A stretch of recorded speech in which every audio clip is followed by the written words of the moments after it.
My career sucks. Sex just isn't the same. What's my purpose? Where did this fat come from? My relationship is killing me. I'll never be happy. My debt is piling up. I'll never find love. Why can't I be like other gay guys?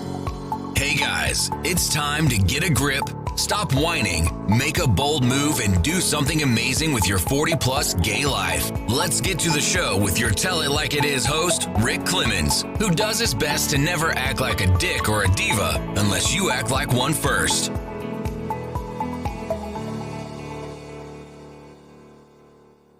Hey guys, it's time for another episode of 40-plus Gay Men Gay Talk. I'm your host, Rick Clemons, and today we're going to explore something that, well, we're going to go a lot of different directions, I have a feeling, but we're going to explore something that seems to always keep showing up in our lives. That coming out journey. It's always there, right, guys? There's days that you're like, I think I'm done coming out to people, and then suddenly it shows up. And then there's other days that you're kind of like, hey, what's going on here? Why am I feeling like I got to go hide back in my closet? Well, when today's guest, his name is Mark Julien, when he showed up in my world, he's a writer and illustrator who has put together some pretty amazing graphic novels. I'm being true on the air here. I've read a little bit of the one to get some background here, but I was really like enjoying what I was seeing as I went through Becoming Abel. And we're going to talk about his new book, Becoming Abel, just released here in 2024 as an ebook. We're also going to explore like why this has been important to him to bring these things to life. He's done a lot. He's done illustrations for many, many universities and stuff. He's also been featured in magazines like Men's Exercise, Exercise for Men. He's also done some other interesting stuff. So I'm going to let him kind of talk about all the different places he has debuted. And he gave me a little insight right before we got on. He just got another gig right before we turned on the recorder here. So I'm really excited to have this author with his beautiful graphics and illustrations about LGBTQ life to kind of walk us through some of the stuff that he has done in his life. So Mark, welcome to the podcast, man. Glad to have you here. Oh, I'm so excited to be here with you and your Awesome. audience. Yes. And we won't hold it against you that you're Canadian. Of course, I'm just kidding. I love my Canadian friends are some of my favorite people in the whole wide world. So I'm just curious for you, like, was this being an illustrator, doing graphic stuff? Was that like something that was always part of your DNA as you were growing up? Like, I want to do this. Where did this like flame of ever since I start? Yeah, ever since I was a little kid, I've wanted to draw comic books. I got the theater bug kind of in the later years of high school when I finally found my people and finally found my clique, and kind of changed directions, and then went back to my roots and ended up going to OCAD. I went to York University for 1 year in theater and realized that theater people really weren't my people. I thought they were, but I had always written. The theater that I was involved in were plays that I had written, so I had always had that desire to tell stories. Yep. And it wasn't till later on. I guess I'm a control freak, and I wanted to have complete control, and that's why I ended up going into graphic novels. Because if you want to make one of your characters fly, you can do that. There's no technical difficulties. There's nobody holding you back. It's all the limits of your own imagination, so to speak. I had somebody in my life for a while who was one of the Disney Imagineers, and I asked him one day. I said, "So, what do you enjoy most about being a Disney Imagineer?" And he goes, there's no stage. Well, he was in a part of it where he's like, there's no stage I have to create. There's no costumes I have to design. There's no lines I have to rehearse. He goes, I just like being able to let my imagination go crazy. And then you hand it over to a team that goes and does all that other stuff. I thought, oh, that's kind of an interesting way to think about, what it's like to be a Disney Imagineer. So exactly. Yeah, I think that's similar to me. Yeah. And it is interesting as we come into our truths, this podcast is all about gay men and over 40. And I find so often that a lot of gay men in their 40s plus, they're still trying to come into their truth about their passion and what they enjoy and their careers and all these sort of things. So it's interesting to hear that this was like, here was the bug that really was, lit up in you as a young man, and you continue to bring it to life in your current and present world. So when you talk about graphic novels and everything, I mean, has it always been cartooning and stuff for you, or has it been some graphic illustrations as well? Like what's the whole gamut of Mark Julien, the creative person? Yeah, I always wanted to do illustration. I do a little graphic design because there's title banners on each of the pages of the first graphic novel. So Right. I kind of dip my toe in that area as well. But I've always just really been interested in being able to tell stories, right? Mm. And I used to sit cross-legged on the floor and draw cartoons when I was a little kid. And my husband will probably tell you that not much has changed. He still finds me on the floor watching cartoons and drawing pictures. I've just always been a visual person Mm. and always wanted to tell stories. That's interesting because I work with professional speakers in the other part of my life, and some of them really struggle. Like, somebody will tell them, "Oh, you're such a great speaker. You should do more of this," and then they like follow that bug, and then they're like, "I don't know if I really enjoy doing this." I'm like, "Well, there's lots of ways to be a professional speaker. You don't have to just be up and doing a keynote. I mean, a professional speaker can be the MC on a stage. A professional speaker can be a training development person. There's so many different ways. And it's so interesting, Mark, to see those doorways of their mind start to open up and go, oh, there's lots of ways to do this. So to your point, I have been in graphic design and stuff, and I'm good enough at it to like be dangerous with it. I've learned all the Adobe tools and everything. But one of the things that I realized is I love playing around with it, Okay. but I don't know if I have what it takes to like become a true Adobe Illustrator sort of graphic designer. I love playing with it. And so once I accepted that, I'm like, let's just use this as play. And one day I was playing and I was in a Photoshop which to me is like that's one of the easiest ones to kind of learn to figure out to use and stuff. And I was For sure. manipulating some photos, and then I manipulated more and I manipulated more. I'm like, oh, that turned out really cool. I wish I could remember everything I did to those photos to get them, because they now are artwork that actually hangs in our house and they're beautiful. And people see them, they're like, that's absolutely cool. Where'd you get it? Who's the artist? I'm like, that would be me. And don't ask me how I do have the original file. So if somebody wants one, I'm like, here, I can output them because I output them. They're really cool. They're output onto metal. But Okay, the reason cool. I'm sharing that story is I think sometimes as individuals, especially gay men who start to hit this 40 plus and like, what's next? I need to do something next in my life. They allow themselves to dip their toe in the water. I love when you said it, like dip your toe in and then you went for it. Sometimes we need to dip our toe in a lot of different waters to figure out what's that thing that brings us alive. So as you started to come alive, what was that big dream? Was it to be like, I'm going to create a comic series, I'm going to create comic books, I'm going to be an illustrator? What was the igniting thing that when you finally landed on, creating Closet Monster and now becoming Abel, what was that moment you really knew, this is what's turning me on? You know what? I think it came from the story. Um, I lost my father due to Alzheimer's disease and Mm, was never actually able to tell him that I was gay. So mm, that's been something that's been on my mind throughout this whole project. And really, the first book was dedicated to my dad. mm, It was my way of actually being able to tell dad all the things I never had the courage to be able to say to him while I was alive. mm. So the first book is really a love letter to my dad. Mm. And I yeah, I don't really know That's a what to tough one. say. Yeah. Well, that's a beautiful thing because you're really demonstrating, quite honestly. And now you got me pausing and thinking too, because when I wrote, Frankly, My Dear, I'm Gay, I wrote it for other people, but I actually think I wrote it more for me than anybody else. It was my way of saying, okay, yes, this is my story, but I wanted to do some healing, number one. And I wanted to, really guide some people forward, out of the closet, whatever that looked like for them. And there are moments like what you just had, Mark, where, out of the blue, I'll be talking to somebody like, oh, we met some new friends in the last year. They come over and like, oh, you wrote a book? I'm like, yeah, yeah, yeah. And oh, wow, where can I buy it? I'm like, you don't have to buy it. I've got it, I need to quit saying that because I have very few copies of it now left of the original run. And so they're kind of sacred. Those first runs are kind of sacred. Of And course.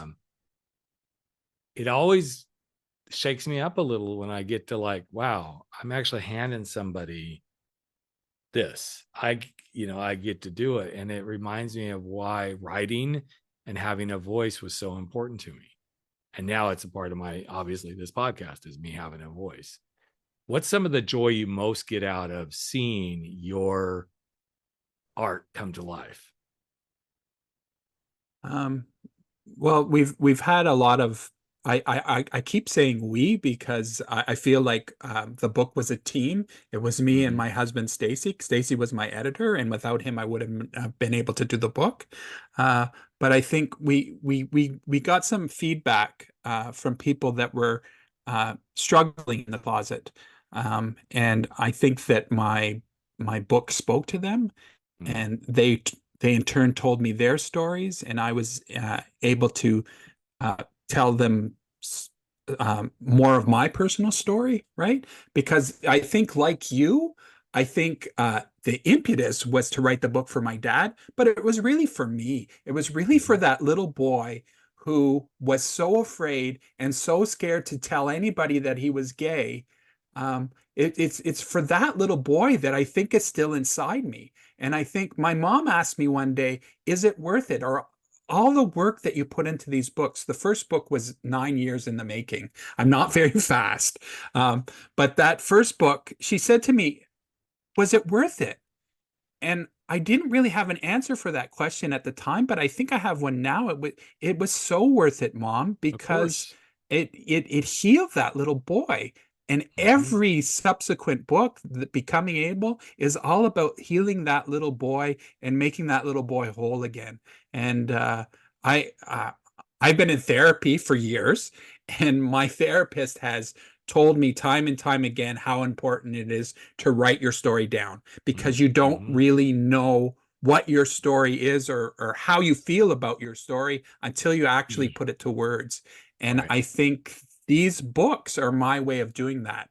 Not so much with the last book, because Becoming Able wasn't about me. The first book was totally about me, but that second book, I think I'm growing as an artist, and growing as a person, where I didn't feel it necessary to tell my story again. I was able to look outside and tell another person's story. But just the fact of being able to latch on to your own story and then look outside and tell somebody else's piece of the story, it's all about, and I hope there's some guys listening to this that realize there's still a little boy within all of us that's still afraid to come out and tell our story about being gay. I work with guys all the time, like, oh, yeah, I'm not really out at work yet. I'm like, I'm not here to force you to be out. That's not but I want you to come to a space where you're comfortable with that. Some of my clients are like, yeah, who I am at work is who I choose to be at work, and who I am outside of work is who I choose to be outside of work. And I think that's a very powerful space. Some people would argue, well, then you're not being authentically yourself. I'm like, who determines what authenticity means for somebody else?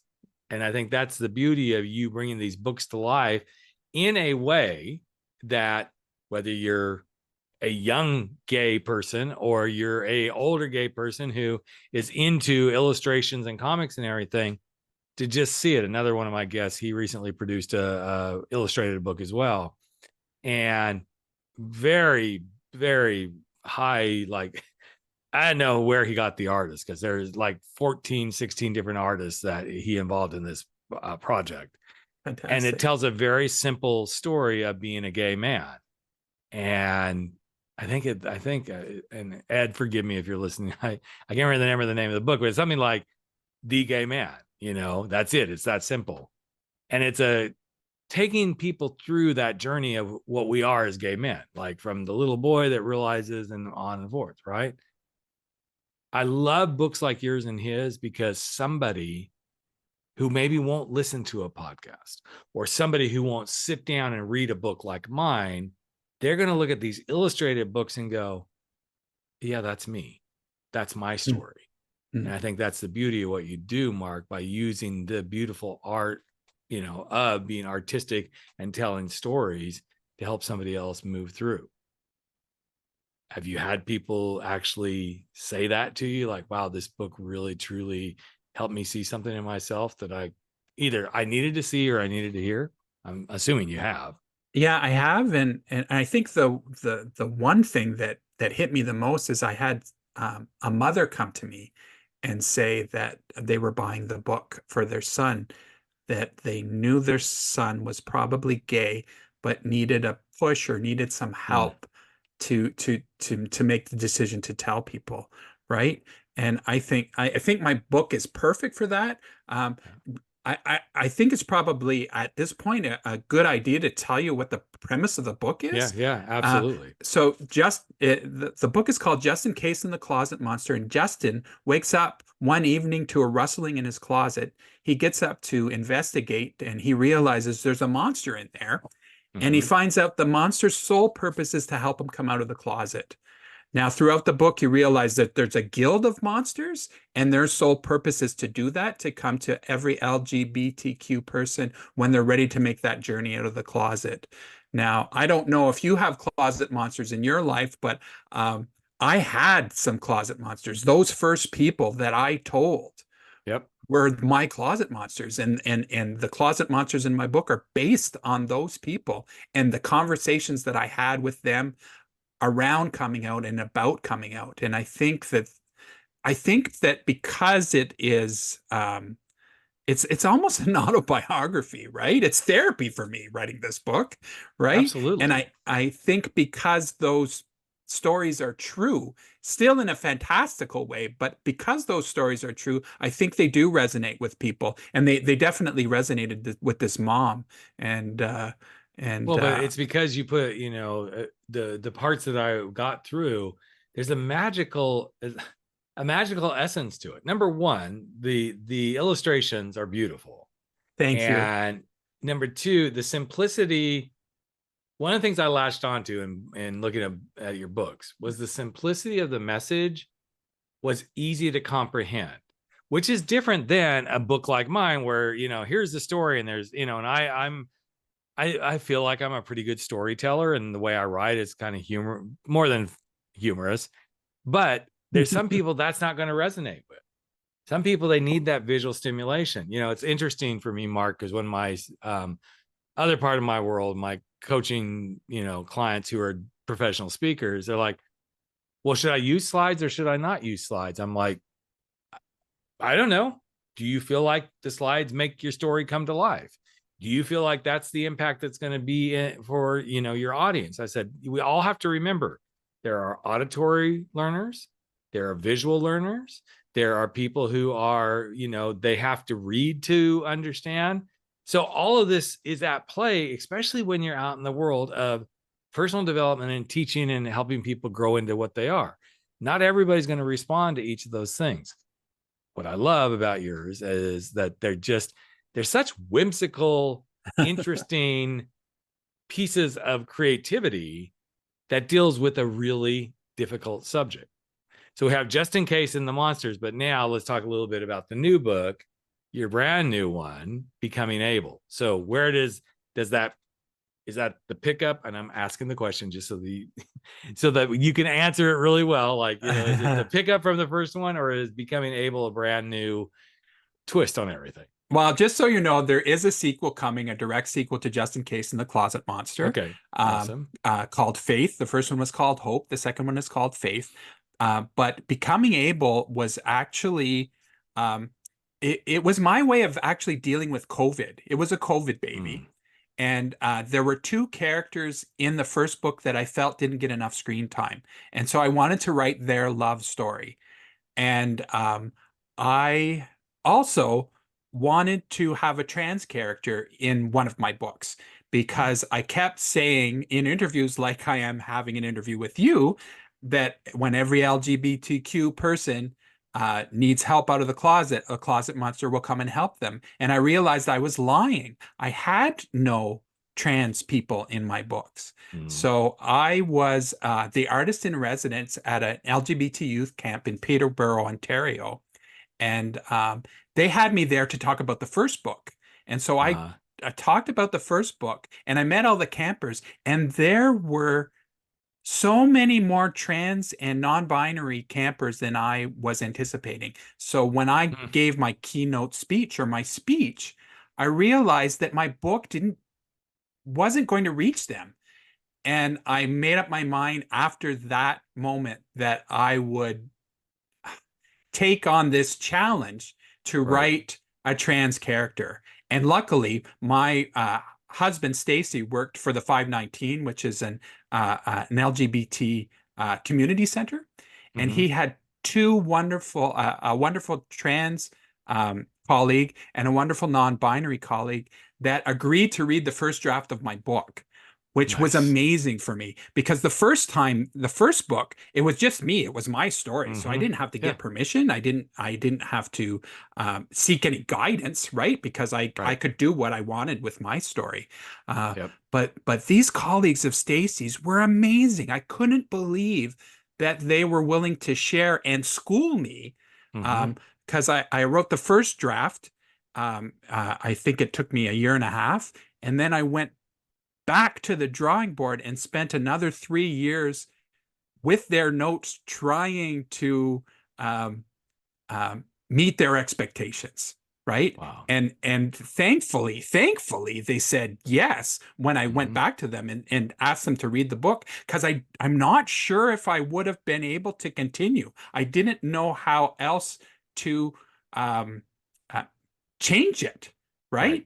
I changed it as much as I thought that I could have. And I think if they had said no, I probably wouldn't have released the book, which is crazy, because it was like 5 years of my life. And you're like thinking, right, how can you not release it? But I really felt that strongly about it, that I wanted to get their approval, that I wanted to get their okay, because I wanted this story to be authentic, because I'm not trans. So I don't know. Absolutely. But I wanted to be an ally. Right. It was important for me to be an ally. And I think I've done that. I at least according to these not my colleagues anymore, my friends, because my goodness, the journey that they took me on, and the things that they taught me was amazing. So I really think of them as my friends now. But it's so interesting when those moments happen, because I had a crossroads with my book that I was like, okay, I'm kind of shifting directions on where I was going as a coach and as a speaker. And I thought, well, if I'm just known as just Mr. Gay coming out guy, should I even release this book? Because where I'm going next isn't just focused in the LGBTQ space. And I'm really glad I pushed through, because I'm like, why would I have spent all this time? You know, my journey through the book was 2 years, kind of sort of around that time, from the when I started and when I finished and all this stuff.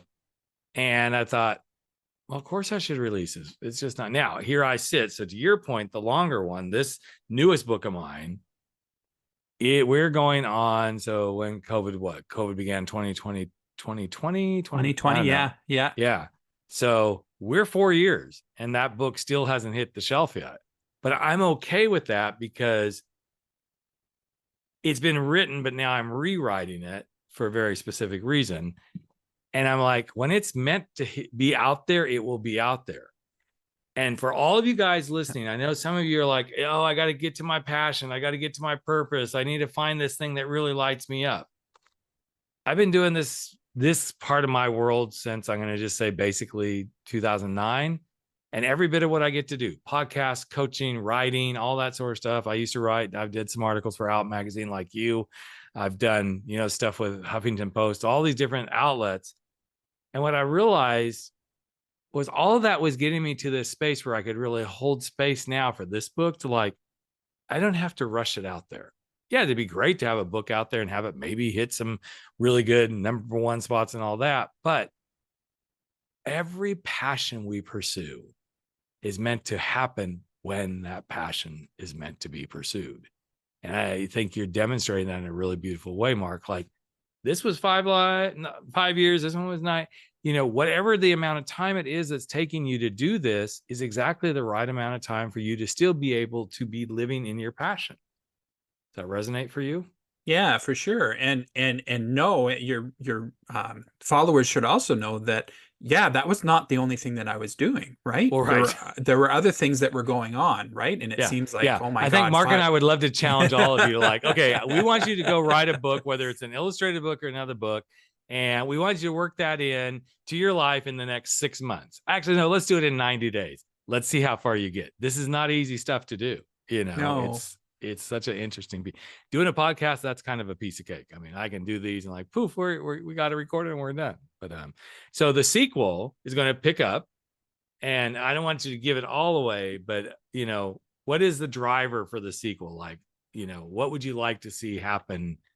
Again, without giving too much away, Mark. Yeah. I kind of already spoiled it because I told you that I've been seeing a therapist for years, and the first one was really about my dad and about coming out, and the second one, the one to come, is all about my struggles with mental illness and dealing with those issues, right? Dealing with the fact that I don't know if all my straight friends and my family completely understand that being in the closet changed you. And I was in the closet for years, right? And it took me a long time to be truthful to the people I love. And I had a lot of guilt about not being able to be truthful to those people. And it's about that. It's about that struggle, and it's about that journey, and it continues the story. In my mind, I have 3 big books. Becoming Abel was kind of like Han Solo, a Star Wars story, right? It was kind of an offshoot, but there's 3 books, and the last book I see really dealing with with the loss of my dad and the conversations that I wish I would have had with my dad around coming out, because I never got to tell him, right? And I think, because I know how my family react, which was wonderful, that he would have come around and he would have loved me and supported me and loved my husband Stacy. But I don't know. I don't know what those conversations would be. And I think the third book, we're really getting ahead. This is maybe 20 years out. But I think the last book will definitely be me having that conversation that I have longed to have with my dad. That's so yes, it's really just therapy, right? Well, but it's interesting that you said that, because here, okay, so Frankly, My Dear, I'm Gay was my first book. This new one is, I'm going to just say it's I'm not going to give away the title. Well, I think I've already said it. It's called Unapologetic. So it's really more of a reflection of what I've learned through my journey of being out and being a coach and helping people step into that space of being unapologetically you. Ironically, I've thought about, well, there's already a third book that is a parody book about gay men. It's making fun of gay men in a really fun way I probably should have wrote that book, and that one would probably be out there and already done.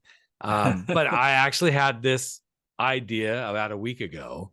So it's ironic that you said this. So now I can share this. Like, okay, well, what is the next book going to be? I don't even have the second one out on the shelves yet, but I'm like, well, what's the next book? I feel like being a father, and maybe it's because I just walked my oldest one down the aisle a couple of weeks ago.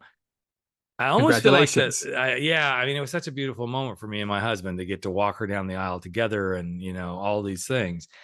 But I remember it was right after we got home. I thought maybe book number 3 is all about the rear view mirror back, like looking back. Not like because I'm old. Okay, I'm 61, but who knows? You never know. But I would almost like looking back at what I thought would have been the way forward, and now talking about where I've landed. You know, it's like all these things that I saw, like even as I was out, like, okay, well, will I ever actually be accepted in the workplace? You know, well, here's what happened. And then I built a business, and, you know, are my kids really going to be okay? Well, I guess so. Guess what? She walked down the aisle and she didn't marry a woman, which I would have been fine with too.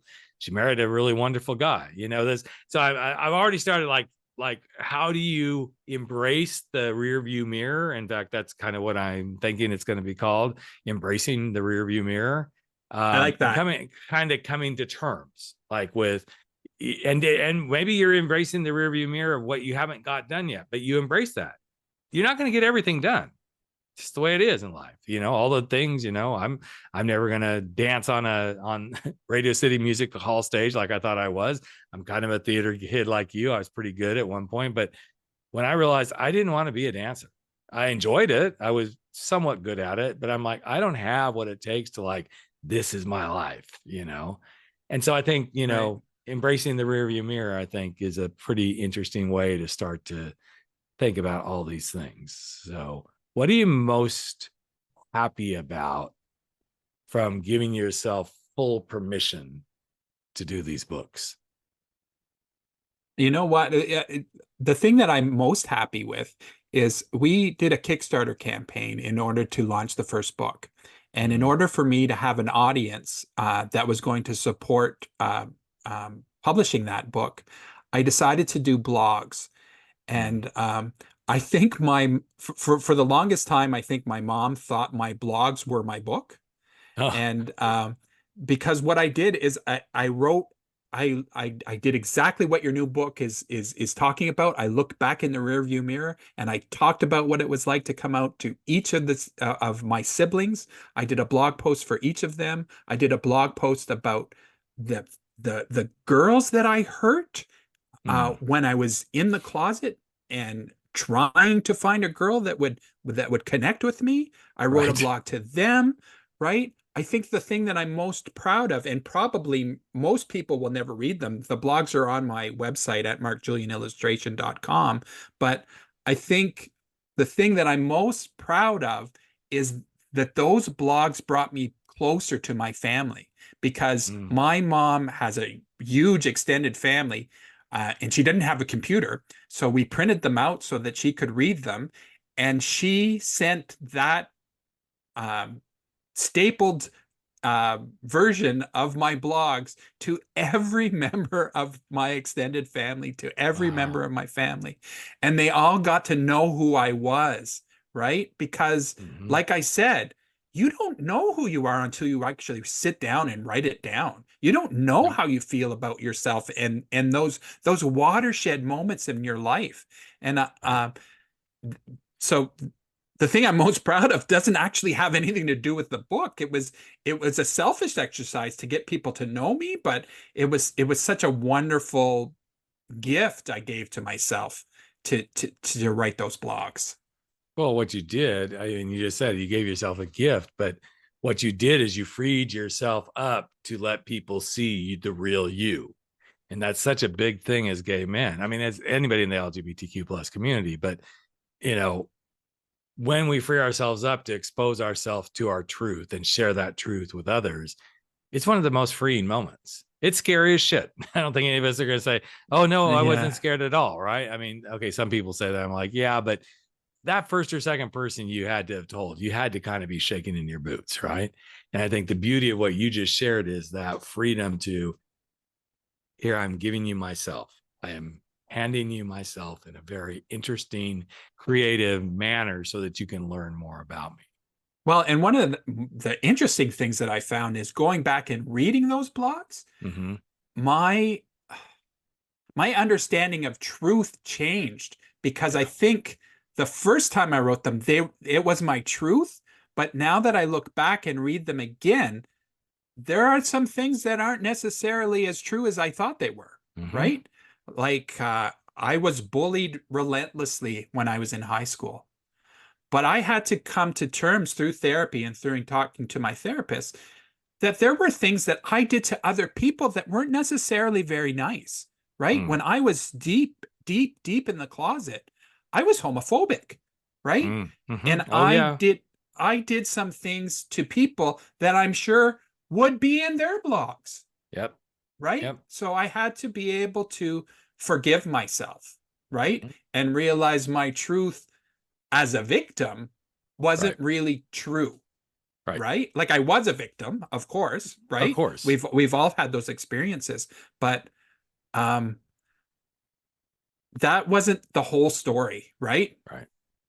Yep. So, Well, what you just said though, Mark, is, and it's actually probably a really good place for us. You just landed something like, oh, we're wrapping up here. But I love that you really were the victim because by you hiding yourself from yourself and everybody else, and being the homophobe, you were actually victimizing yourself as much as you were victimizing other people.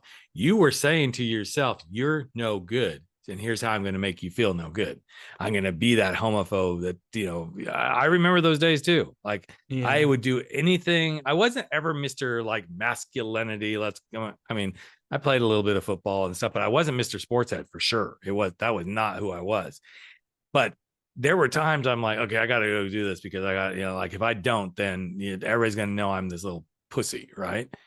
And that is being a victim to yourself.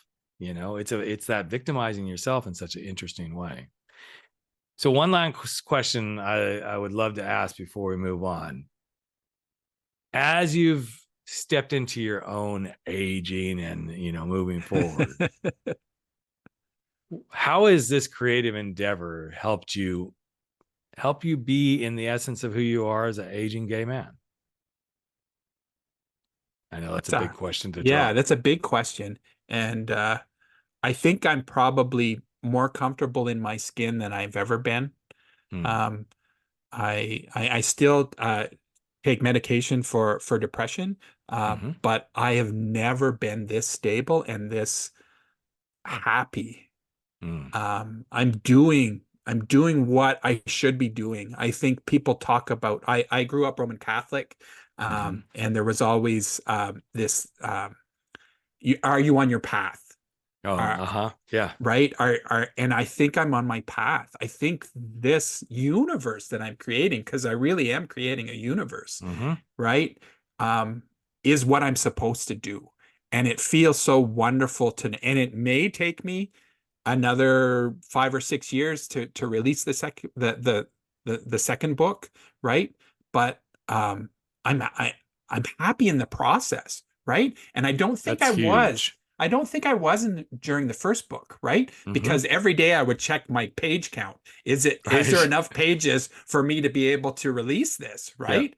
And now my husband Stacy, who is my editor, would probably say, "Oh my God, edit yourself. Take some away." My God, exactly. There's too much here, right? Which is wonderful, and it's more wonderful to have too much than not enough. Yes, right. Exactly.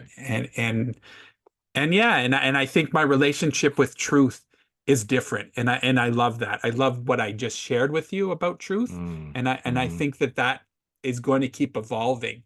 And I think as gay people, we need to have that understanding of truth and how it changes. Yeah. That's a beautiful, I wrote that one down. Like that's going in the description. If you're looking for a way to embrace your truth, just remember your truth will change. It will always change. So, well, Mark, thank you so much for being here. Again, your website is markjulienillustrations.com. Is that correct? That's correct. That's correct. Awesome. And one last thing. We are going to put a discount code on everything in my store, and it's going to be 40 plus, PLUS. So 40, the number plus is the discount code, and it'll give you 10% on anything on my store. Oh, that's so generous of you, man. I'm so glad you're doing that. And guys, even if you feel like, I don't know if I need this, I'm just going to invite you to invest a little bit of money, enjoy yourself. Especially if you're into comics and illustrations, go check it out. I've enjoyed what I've got to see so far, and it helps us truly realize the truth of who we are. So Mark, thank you so much again, man, for being here. So appreciate you and what you're putting out into the world to be your complete and total truth. So, oh my God, this was so much fun. I think I'm going to go and have a beer, right? Okay. Just to celebrate it. You have full permission to have a beer on me. So, and guys, if you're really enjoying things and you want to stay connected to us, come join the 40 plus gay man, gay talk community over in Facebook. We have a lot of people starting to join. This is something that's brand new. I've always thought about it, but make sure you go over there, find it on Facebook. Again, it's the 40 plus gay man, gay talk community. That's how you will find it. And until then, guys, go out there and live your life. No excuses, no fears, and no apologies. And we'll catch you in just another week with another episode of 40 plus gay man, gay talk. Take care, everybody. That's a wrap for 40 plus gay men, gay talk, where size doesn't matter. We drop our bullshit, get over our screwed up fears, make bold moves, and live life without apologies. Don't forget to join us on Facebook at 40 Plus Gay Men, Gay Talk, where the conversations continue.